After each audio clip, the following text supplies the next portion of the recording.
Chicken stock. Do you make your own or do you buy it? I know that most of us probably buy it. Stock in a box, stock in a can. The truth is, it's very easy to make. Most of us, including me, buy rotisserie chickens about once a week. I love them. You can make chicken enchiladas, chicken soup, chicken pot pie, and then I would throw away the carcass. I realized the best part of the chicken is the carcass because that's what makes really delicious, flavorful stock. These are the steps for making chicken stock. We have one rotisserie chicken. I took all of the skin and meat off, so we have this beautiful white chicken and dark meat chicken to do anything that we want with. What we're left with is this carcass. The carcass goes into a pot, and you want a pretty deep pot because we have to cover the entire thing with water, and I just take the whole thing and dump it in.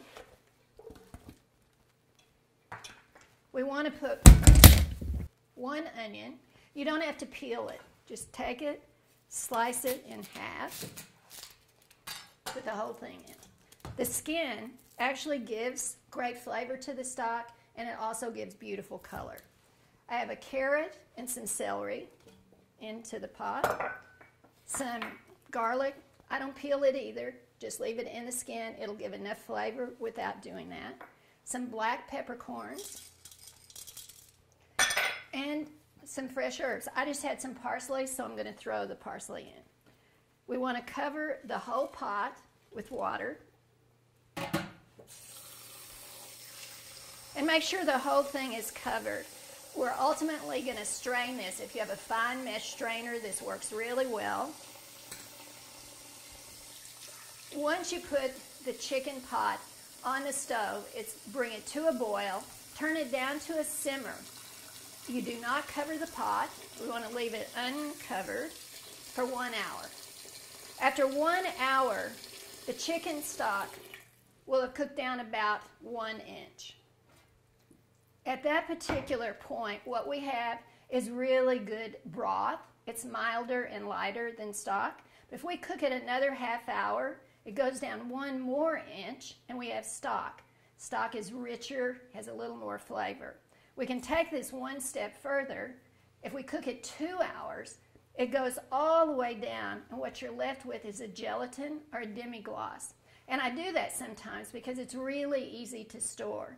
If you get it to that point, I pour it into an ice cube tray, freeze it, pop the cubes out into a Ziploc bag, and then all you have to do is add a cup or 2 of water to 1 cube of stock, and you have delicious flavor of whatever you're making. Chicken stock is great in the refrigerator for only 3 days. After 3 days, you really need to freeze it. It freezes beautifully for 3 months, and then it's not so flavorful anymore.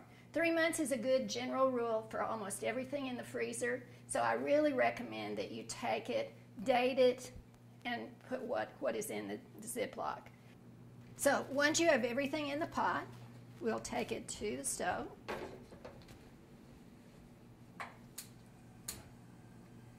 Bring this to a boil. Once it's boiling, turn it down to a simmer.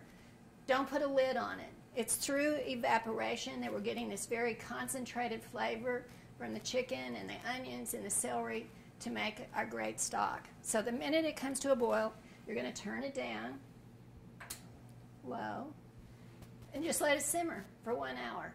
Once this is cooked down, as I said, you're going to strain it. Sometimes I do this twice. The first night that I put it into the refrigerator, all the fat will come to the surface. And if you want really pure stock, you can just skim all of that off, and what you're left with is this beautiful broth. Again, depending on how long you cook it, you'll have broth, stock, or demi-glace. So there you have it. In 1 hour, we've made beautiful, delicious chicken stock.